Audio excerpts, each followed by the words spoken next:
Yeah. And then I'm just going to record for some of the students who weren't able to make it here. Does anyone feel awkward bowing to the great masters, to the teaching monk? I only ask that because for me, I used to feel awkward because I'm like, oh, what are we doing?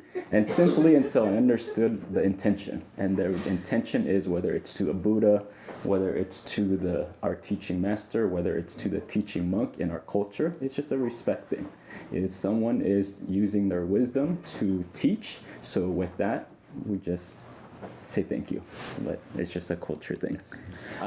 The topic that I'm going to discuss today is equanimity. It took me 2 weeks to decide whether I wanted to teach on this topic or not, simply because equanimity is the last of the 10 perfections. It's the hardest one to teach, and I'm teaching it first in 30 minutes, and I'm going to give you two perspectives from the Buddhist lens and through the lens of mental health.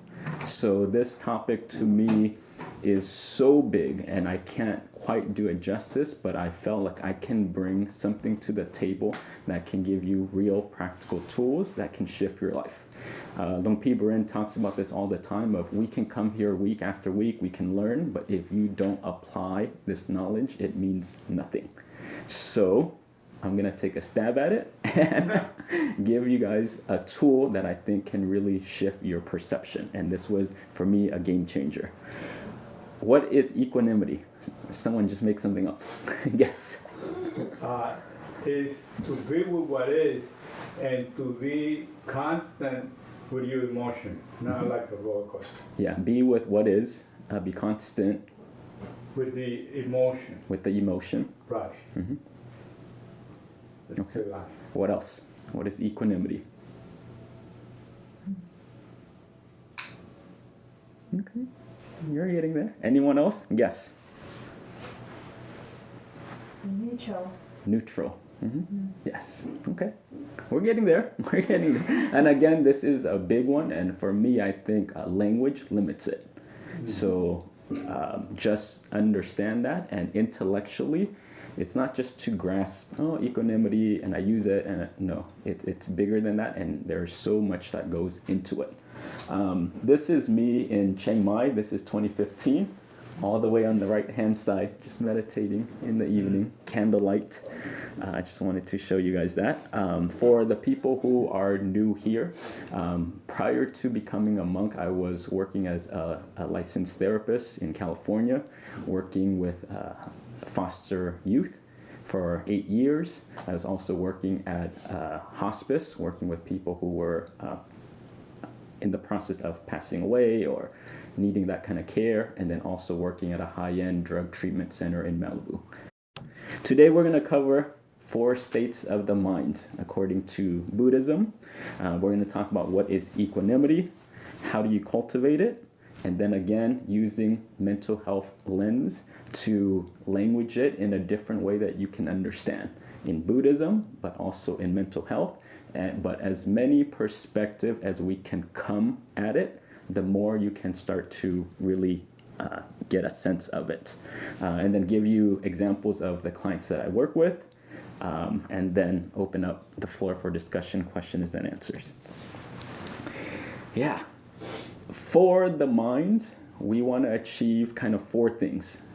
Loving kindness, compassion, sympathetic joy or empathy, and then equanimity. These are the 4 things. If you can cultivate this in your mind, it's going to decrease your suffering.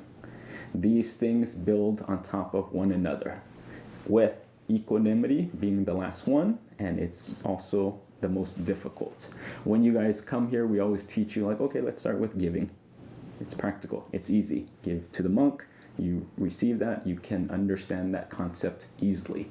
But equanimity, it's at the top. So there's so many different layers.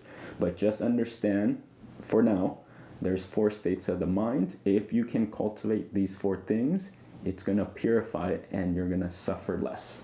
Loving kindness, compassion, empathy, equanimity. Loving kindness, what is that? So loving kindness is the wish for others to be happy and live a meaningful life. So when you guys do meditation, when we're here, we always start with meditation, simply to get you guys to settle down. It's like that cup of water. Put it down. Let your mind settle. Let the emotions settle. See things clearly, and with pure intention, we make a wish for other people, well, for ourselves first. Share loving kindness with yourself. Give yourself a blessing. I wish myself to be happy, like fully happy. Give yourself that wish first, and then you expand to wishing for others to be happy. So that's kind of the first step to loving kindness. Sending that energy to yourself and then sending it to others. And then the second piece of it is, once you do that, then help out others. Put it into action. So when you see someone crossing the road, when you see your parents, when you see your partner, help out. Help out around the house. Help the monks. Help the staff. Help any way you can, but put into practice. So those are the two ways you can cultivate loving kindness. Compassion sounds like loving kindness, but different. Compassion is the wish for others to be free from all troubles and hardship. So the main distinction between loving kindness and compassion is, one, loving kindness is you wanting other people to be happy. You're wishing for more happiness for them. Compassion, on the other hand, is you want less suffering for them. So earlier, when I'm making a wish for Carlos, we're talking about your son, I'm making a wish. I want Carlos to be happy. I'm sending out there when we do a blessing. Make Carlos be happy, body, mind, heart, spirit. I'm sending that to him. Compassion-wise is he's sharing a story about his son and his worry for his son. I want him to suffer less. That's compassion. My heart feels for him, and I want you to suffer less. There's a big difference. I want you to be happy, but on the other hand, I also want you to suffer less. So that is the distinction. Empathetic joy is the ability to feel genuinely happy for someone when they achieve success. And this is the solution to decrease your jealousy and ungratefulness. So as you guys can see, when the staff is interacting with us, we always say Satu in our culture. Satu, or we rejoice in your merit. Sometimes Mim earlier was just sweeping the floor. Satu, I see you. I see you. That was great. Vera comes to offer food with Andrew for Thanksgiving. Satu, rejoice in your merit. That was a good deed that you made. And this helps you be less jealous when you can see, no matter how big or how small. If someone gets a job promotion, Satu, well done. Well done. If someone does something small, just picking up a napkin from the floor, well done. But this is a training for your mind to say any small deed that someone does, point that out, highlight it. And with that, it will decrease your jealousy and comparison with other people. So appreciate good, small or big. And again, these three things, loving kindness, compassion, empathetic joy, this is kind of the foundation underpinning that leads to equanimity. They all support one another, and equanimity is so difficult. It's easy to say it's neutral. Yeah, until you're in it. Until you're in a fight with your relationship and you're like, I'm the right one, and you can't be that in the situation. But equanimity is the ability to stay calm and neutral in all situations, regardless of how good or how bad it is. This is just kind of one definition of it. To really understand the heart of equanimity, you have to go back to the basic principle of impermanence and detachment. In this life, if you can understand that we're born, we experience suffering, and you'll die. That's just it. Fame, wealth, your status, your money, family, friends, it's all going to change. Your physical body, it's all going to shift. And through all those shifts, you're detached and you stay neutral. Don't let it sway you. So that's kind of the premise of equanimity. Another way to look at it is this is a mountain. Not really, but I like how it looks, so I'm using it. But imagine yourself as this mountain. It's strong, solid, sturdy, unmoved, grounded, and still. Wherever you are, use this as your symbol. In any situation, do not lose your center. You know, when you're with a group of friends and they're gossiping, don't join. Hold your center. This mountain, rain, snow, sunshine, winds, tourists, doesn't matter. It stays there and it holds its center. And you are this mountain. You are this rock. Wherever you go, pay attention. Can you hold your center? Another way to look at it is this cup of water, meditation. Put your cup down. Let the emotions settle, let it sink, and be clear, pure, see-through, untainted, refined. But this is just symbolic for see life as it is. Don't add a story. Don't add a story. But we tend to add emotions, we add a narrative, we add details. You just made it up. You just really made it up, you know? But if your mind is purified, then you can see things as it is. Yeah, your mom died. Not through an accident, not because she died too soon. She died when she died. That's just her timing. But again, don't add a narrative, don't add a story, and see it for what it is. To help with equanimity, you also need to, again, be detached. Use the concept of the middle way. By nature, you're going to be pulled in life. And these are the 4 combos that you'll be pulled in. It's through praise and blame. It's going to hook you. You know, when someone says, "Oh my God, Abigail, you did amazing." And you're like, "Yes, I did. I did good." Yeah, you're going to attach to that. But just know that when they no longer say that, you're going to experience the other end. So there's always a duality to that. Pleasure and pain, you're going to be pulled towards that. In a relationship, how many times have we heard, "Oh, I love him or her, and this is great. This is the honeymoon phase. They're perfect." Yeah, they are. And then later, pain. Yeah, that's the opposite end of it. And again, when you attach to something, it shifts. Relationship shifts. So just know if you attach to anything, you're going to experience suffering. Success and failure. Maybe in high school, 4.0, top of your class. Great. Everyone says how good you are. Then you come to Columbia. No. Bottom of the barrel. You know, just average. And again, when you attach to "I'm the best, I'm good," automatically when things shift, you're in a new environment. I'm not so great, then I blame myself. Then I'm a failure. Then I add a story. And again, when you understand equanimity, you know that when things are good, yes, I did 4.2 this semester. Okay? And then now, 3.7. Okay? You don't attach to either one, and you just do your best in any case. And then also gains and losses. When it comes to equanimity, a lot of people mistaken it for just detaching, withdraw, done.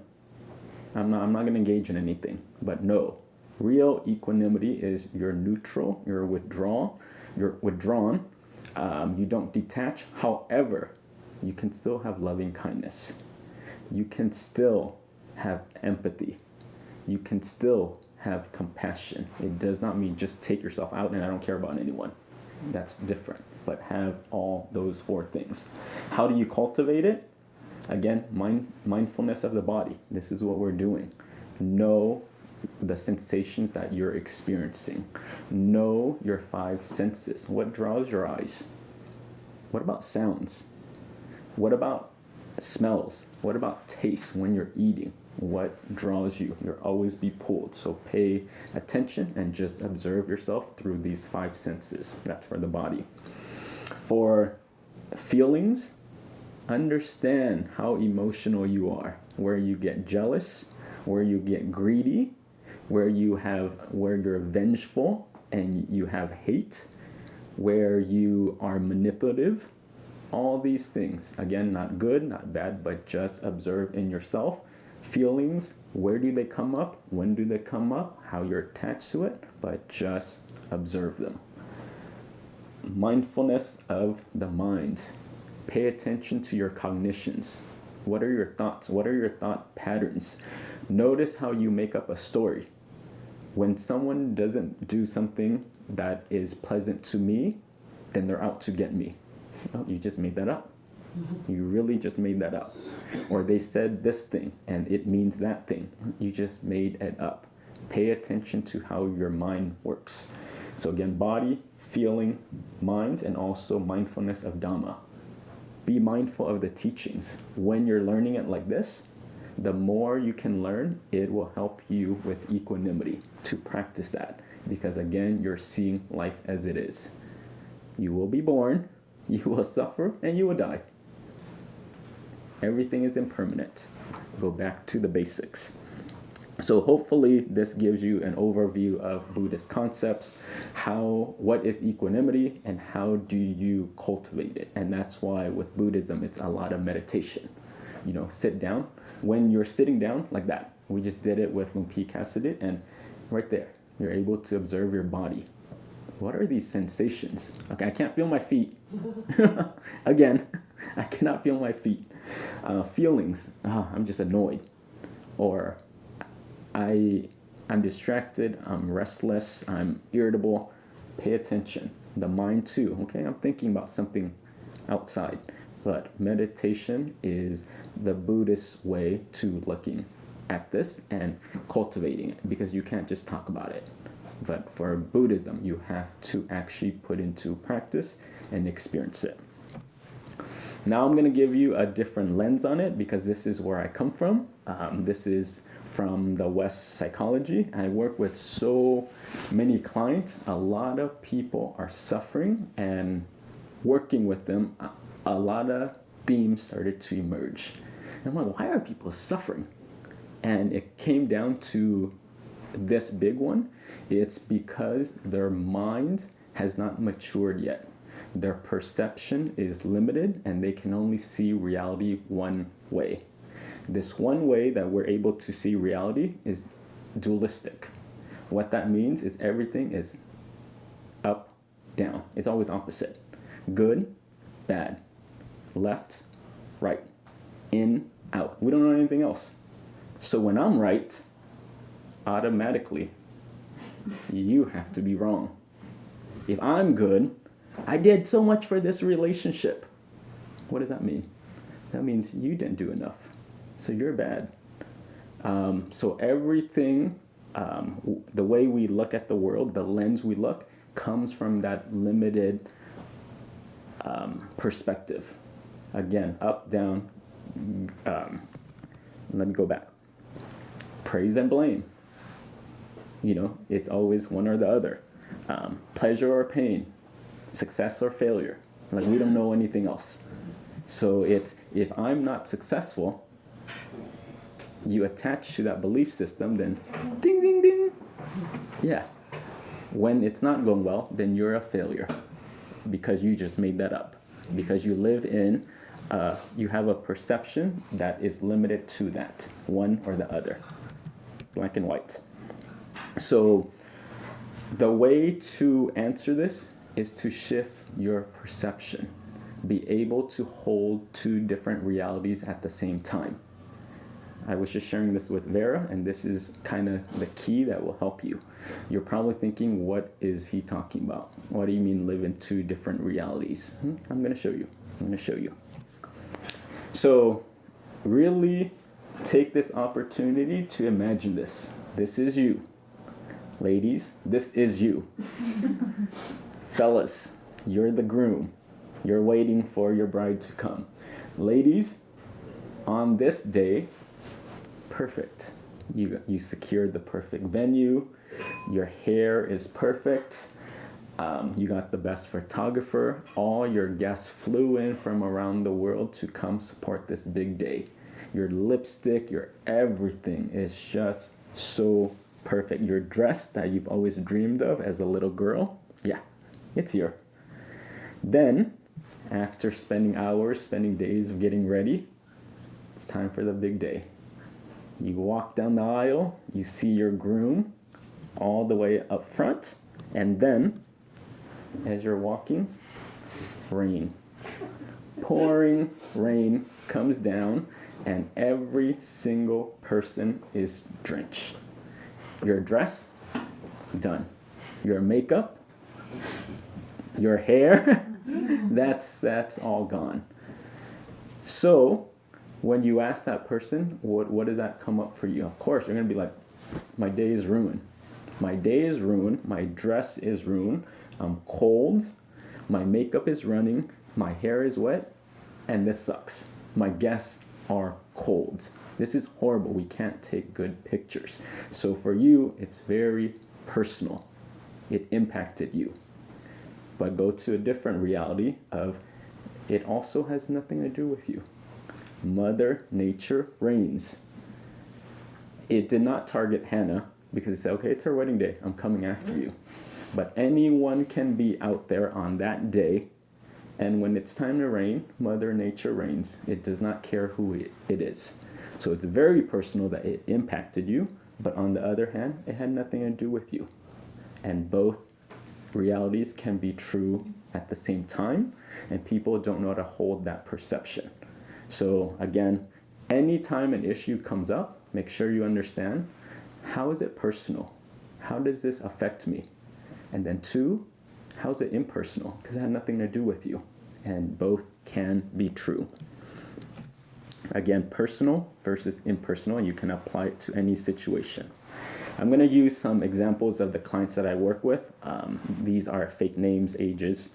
But I'll call him John, 16 years old. I was working with him around this time, so around Christmas time. The kids have a difficult time because it's Christmas. I'm not home. I miss my family. And he was struggling with depression, sadness, and he was just coming to cry to me. And I'm like, Sunshine? That's what I call my boys. Sunshine? Let's see what's going on.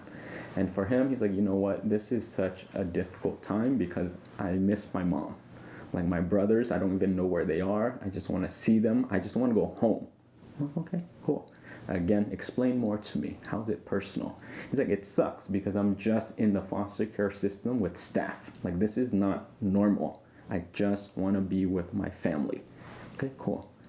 And then now, how's it impersonal? Let's change your perception. And then he struggled a little bit. And I'm like, well, tell me about your mom. What's going on with her? And he's like, well, my mom was a drug addict. We were poor. She was addicted to meth for maybe many years. And she couldn't support him. Yeah. So in reality, your mom was a drug addict. She didn't have any money, so she was a prostitute. And her mental health just was not there, and she had to give you up. Okay. So again, very personal because it impacted him and it shifted his whole life. He's in the foster care system. On the other end is it had nothing to do with him. His mom couldn't care for him. She didn't say, I'm going to give up my son because I don't love him. But no, I just couldn't care for him. It could have been any kid, but she could not care for him. And they're both true at the same time. So very personal because your life shifted, but also very impersonal because it had nothing to do with you, but everything to do with you. And we don't quite understand how to hold those two things at the same time. Another kid, 15-year-old Mark, he came to our drug treatment center. He was clean for about 90 days. He went home. He relapsed. He ended up using again. He promised his parents, I won't use anymore. I'm clean, I'm done. Went home, immediately used. They brought him back here, and parents were furious, angry, crying, and working with the parents, talking to the mom. She's like, I can't believe this. Okay. Now apply. How is it personal to you? Shug, it's very personal because he made us all these promises. He lied to our faces. He manipulated us. And we lost a son and he's back in treatment. And now we don't know where we're going to get the money. Now our family is split. Yeah, very personal. Okay. How is it impersonal? How is impersonal is because every addict will lie, cheat, manipulate, has nothing to do with you. They will do that to me. They will do that to you. They will do that to their best friend. Addicts do that. So again, it's very personal. It impacted you, but on the other hand, had nothing to do with you. They're both true at the same time. One more. Jose, this is a kid, 16 years old. He was sitting on the sidewalk, just crying. This is in front of the group home. I went to sit next to him, like, dude, what is going on? And he's like, I'm just pissed. I'm pissed because I was having a good day. I went to school, I did my homework, and I walked in the office, and then the secretary, the person at the front desk, yelled at him. And he's like, what the heck? That just ruined my day. And he was so mad and he was crying. And I'm like, again, how is it personal? And he said, well, it's personal because it hurt my feelings. She just attacked me out of nowhere. And I didn't even do anything. I was just walking through the office and she started yelling at me. Very personal. How's it impersonal? Yeah, do you know she's going through a divorce? Yeah. Okay, she's also struggling with money. She's also dealing with 100 kids. Okay, so any kid who would have walked through that office would have been yelled at. Again, very personal. It impacted you, but again, impersonal. It had nothing to do with you. She would have yelled at anyone. She was not having a good day. Last example is me. Why I feel like I understand this topic is because I suffered a lot. My introduction to suffering really was my relationship of many years.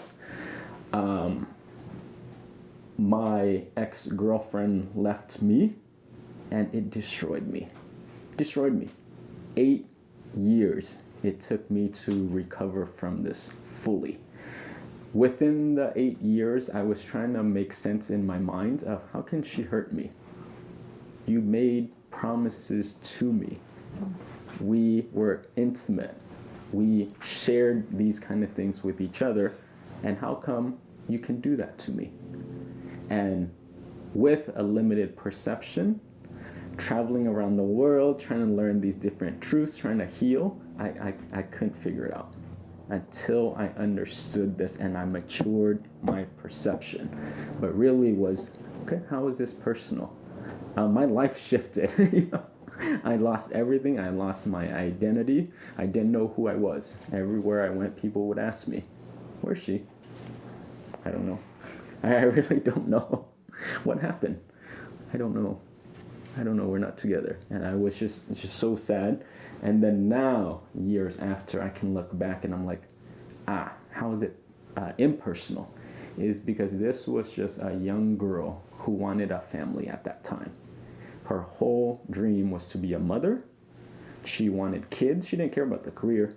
She didn't care about the college. She didn't care about these things, but she just wanted to be a mother. And it just happens to not be with me. I couldn't give it at that time. So again, very personal. It destroyed my life. It shifted everything. But yet, it's impersonal because that was her journey and she needed to get to that next stage. So very impersonal. It had nothing to do with me. It could have been anyone. And she would have done the same thing.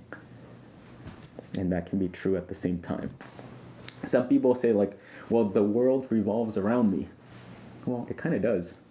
Because when you wake up in the morning, you experience it as you. Everything that you do impacts you. Very personal. But also impersonal because the world does not revolve around you. You know what? There's a sun out there. We're on a planet. It's rotating, and you mean nothing to this world. And they can both be true. You're everything to this world, and you can change this world. But at the same time, you're nothing. You're nobody. and both can be true and needs to be true at the same time. So the moral of all of this is the more impersonal you can live your life, to know that anything that anyone does has nothing to do with you, but everything to do. You don't take anything personal. So when someone cuts you off on the road, personal. When your son tries to do something and you're like, oh my God, I can't believe he did that. Yeah, very personal, but at the same time, every child needs to experience himself as an individual. That might rub you the wrong way, but welcome to being a child and growing into adulthood. And they can both be true at the same time. Versus you'll say, like, why did he do that? I can't believe I taught him so well and he still did that. Yeah. Yes. Because children who are going into adulthood need to figure themselves out at any cost. And that might not align with your values or your lens for looking at the world, but children do that. So that might help you out. But that's kind of it for me. I hope, I don't know why I use that, just like it. But for me, I hope this helps you guys. But I want to ask you guys this question of taking this new lens, how can you use it into a situation that you're experiencing now? Someone be brave and share with me. Look at it from personal and impersonal. Something that is current. I guess I can share something like small, but I guess small things can affect our daily life too. There was a professor at the beginning of the semester. I guess on that day I didn't understand why he did that. I just asked some very simple question, and in fact I wasn't even so serious about the class. I just asked him a question, and all of a sudden in the conversation his face turned pale, and then he stopped answering. I was so shocked. But I managed to just kind of with an excuse, I left. But I have to say that bothered me for days. I was thinking, oh my gosh, I never talked to him before that, and he hates me, and he's gonna give me like an F. So I thought about that for days, but until, it's funny, right? Because after this lecture, and I really realized that's very important to apply and useful. I kind of realized something like that back then when I started to see, apparently, I think a few days before I went, and actually maybe an hour before I went, I realized later there were a lot of girls who happened to be Chinese. They cried in front of him about how difficult the writing was. And I think I was probably the 100th girl who happened to be Chinese, who like maybe sounded like I was gonna cry, but I didn't. Right, I same really story. didn't. Yes. So, and later when I realized that, I have to say, oh, that was just a situation. It really had nothing to do with me. It had nothing to do with how I said it. He didn't even know my name before that. But still, I have to say, it's very difficult to not take such situation personal, because it is you. It affected you. It affected your day. It affected how you see the class. And now, like, after seeing this lecture, I wish I would have applied it sooner, so that emotion wouldn't affect me so much, for that whole duration. It affected how I treated the department even. Right. Wow. So I think now, like, especially the duality aspect, I never thought about it that way. I thought about it sometimes as some could be very personal and some are just not. Right. But I like how it's like, okay, it can be both. It depends on how you see it. Yeah. And with every situation, the more you can mature your perception, you'll see nothing is about you. But at the same time, it's really about me. A lot of times people are like, oh, they did that. Many times people aren't even thinking about you. Many times people aren't even thinking about you because the world revolves around them. And again, it's just maturing your perception with different practice in different setting, big or small. Learn how to hold that reality, and that is perfect example. Okay, how is it personal? Oh, that hurt my feelings. But yeah, how's it impersonal? Because Chinese girls usually go up to him and start crying, and I just am similar. So again, they're both true at the same time. Beautiful. Thank you. One more? Who else has one? I moved here in New York recently to get married, and it was was something that had been going for over 40 years when I first met her when I got out of the service. And it's just been traumatic because it didn't work. She couldn't live with another person, and I had PTSD and depression issues, so I was not easy to live with. Right. And I thought that both of us had the compassion and the loving kindness, but it brought out bad things, not mean things, but there was a lot of pain, and I'm just very confused. And I guess trying to use that equanimity to stay focused and see it for what it really was and not what I thought it was. I don't know, but it's been traumatic. It's just happened a month ago, so I'm trying to find my new journey and keep living in the present.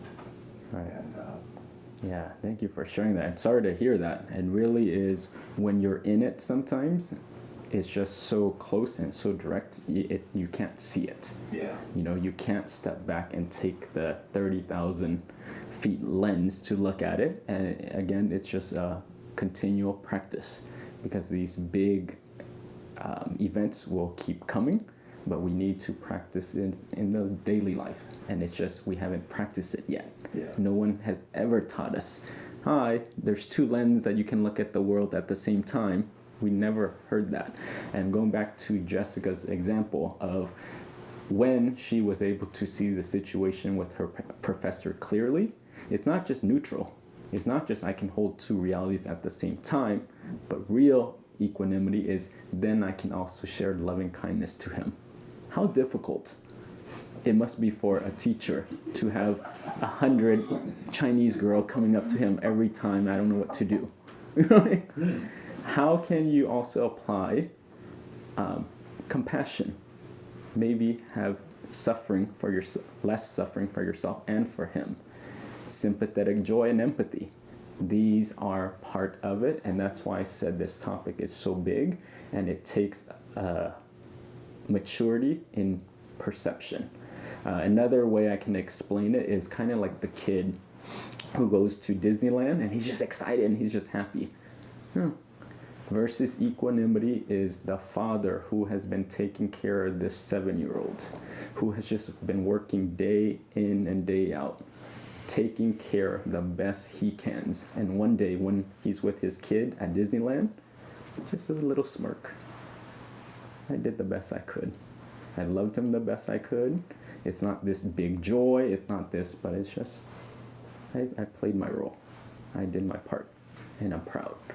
But again, equanimity is such a big topic, but this hopefully gives you guys a better understanding, a better perspective, and you can apply it to anything, to anyone. They did not do it to hurt you.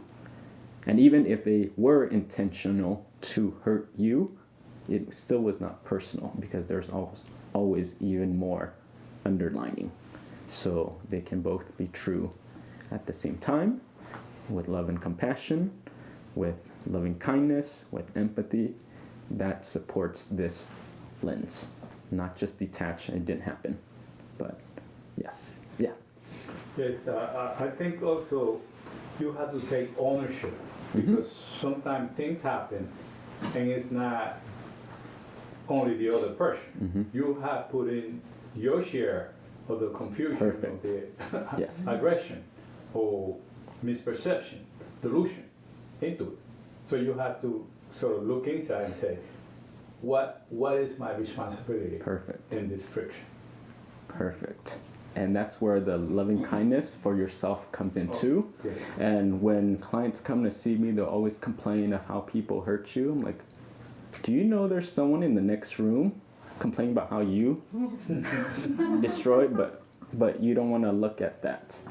It's always one-sided. But when we talk about how people hurt each other, yeah, there's a lot of therapists seeing a lot of people who are dealing with how you hurt them and how you change their lives.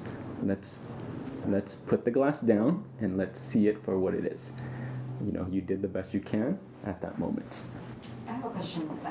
So one of the things that I've noticed lately is trying to figure out how to deal with, like, being not so attached to these very, very exciting or happy or very, like, oh, somebody says something good about me, right? And then, like, I feel like, oh, this is so good. Mm-hmm.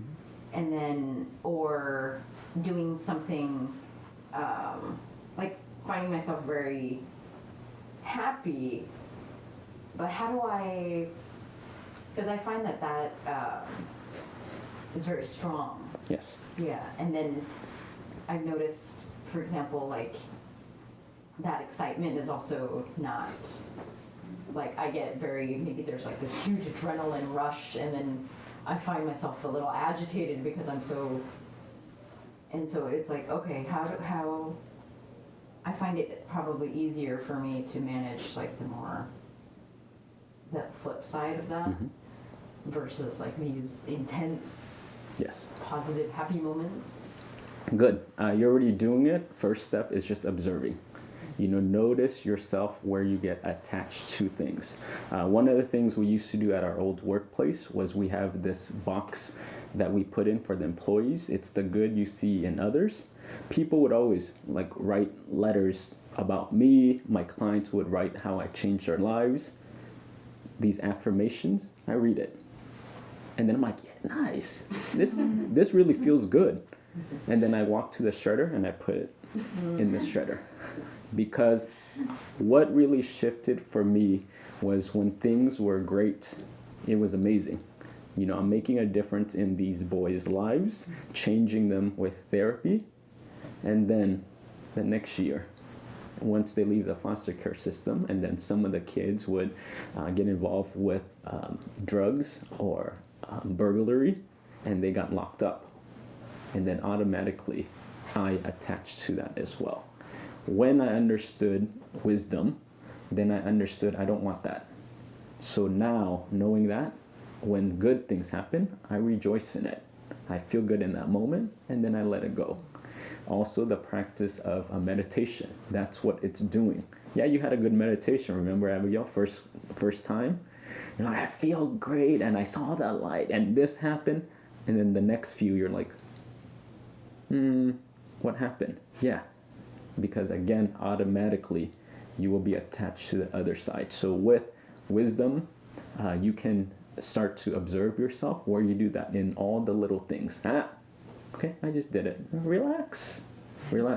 And as a monk, it's the perfect training for us because working on this team, we get to go to so many different places. But for me, I can't just jump in the ocean. We were in Malibu the other week, and I'm like, yay, Malibu, okay, but I can't, Also, for me, was when we went out to Malibu, I took the team to go look at my workplace, to go look at the house. Then next week, both burned down. Yeah, so we were involved in that fire, and my past life is just completely gone. But for me, I don't attach. It's very personal. That's my home, that's my company, that's my heart. But at the same time, nature. It's time when it's time. Don't add a story. And they can both be true. But to answer your question, start with the small things. Observe yourself. Oh, someone said something good. Okay. Yeah, feel good. Take that in. Really absorb it and then let it go. It's done. And you won't need that. But it does not mean don't take it. Don't engage, don't all of that stuff. But don't hold on to yeah, it. And don't make a story. Because I'm here, it's because I'm here that everything is going great. You just made something up. Even me as teaching you guys, I just do what I can in this moment. If people appreciate it, cool. If you don't, cool. But I did my part. I kept my side of the street clean, and take responsibility for just me. That's it. Don't attach. Any other questions or? I was thinking, like, I guess with high practitioners, maybe like embodying the qualities you mentioned, like loving kindness, and also not be strong and not be attached so much to certain things. That's easy for them to do, but I'm wondering for like ordinary practitioners, how do you not let maybe trying to detach or trying to be strong actually affect your other qualities that you should nourish, like loving kindness? Like, how do it not be like a negative side effect? Like, because I'm trying to be strong or trying to detach, actually then I start to feel less emotion or less compassion. Yeah, and the answer really is just with practice. Practice. With practice and taking each situation, looking at it neutrally, and seeing in this situation, where can I find balance? Because you need both. Not too much, not too little. Yes, you do need to detach, but not to the extent of you're in a cave. But also, you also need to engage with other people. But in any situation, make sure, okay, while I am practicing, while I'm a baby practitioner, let me try this out and see also, okay, maybe I can spend more time here, maybe I can cut this out, but it's just an experimentation. And with meditation, with wisdom, maturity, all these big things we're talking about in equanimity, then you get to figure out. But it's only with practice, not with just mind. Okay. But does that make sense? Yeah, so you're saying each situation could be different, and maybe actually if I could even put a number to the detaching yourself 100%, it's not good for you actually. No. Okay. No. So just judge situation and situation. Right. Okay. Yeah, and again, everything is impermanent. Things are always shifting, and you're just like this balanced thing that just go. And with wisdom, you can learn how to discern. I need a little bit more here. Maybe I need to be a little more direct here. Maybe I need to be softer here. Maybe I need to, and that's what you're trying to figure out, because each person is different. Our nature is different. The setting of when we say things is different. You know, when I'm working with you guys, I speak not differently, but different tone than when I'm working with my foster kids. I'm hood and I'm ghetto and I need to be. But again, it's just, you gotta, there's so much involved. So I guess even with very high practitioners, how they balance themselves or how much emotion they still feel with certain situation, I guess with everyone is different. But the method is obviously at a very high level. Yeah, and I think it's just the example of like the Disneyland thing, where the more wisdom you have, it's just a maturity. It's not this like happiness and woo, everything is great, but it's that father who's just, I'm exhausted. But when I look at my son, I can smirk like Carlos's smirk like that. It's just I did my best, and for that, I'm okay. That's a different kind of joy. It's not every day it's fun and loving and my child. No. Even people in relationships. Not every day is Disneyland, but I can just look at you and just know, okay. Different. New moms. I was talking to my friend in Virginia. She's like, I'm so exhausted as a mom. This is the hardest thing ever. But when I watch her sleeping, I'm just proud. That's equanimity, not happiness, not joy. It's just a different, mature. I don't have the words to describe that, but it's just a maturity. Yes, and that's all I got. So, thank you, everyone. Thank you. Yeah, so feel free to hang out, do what you guys gotta do.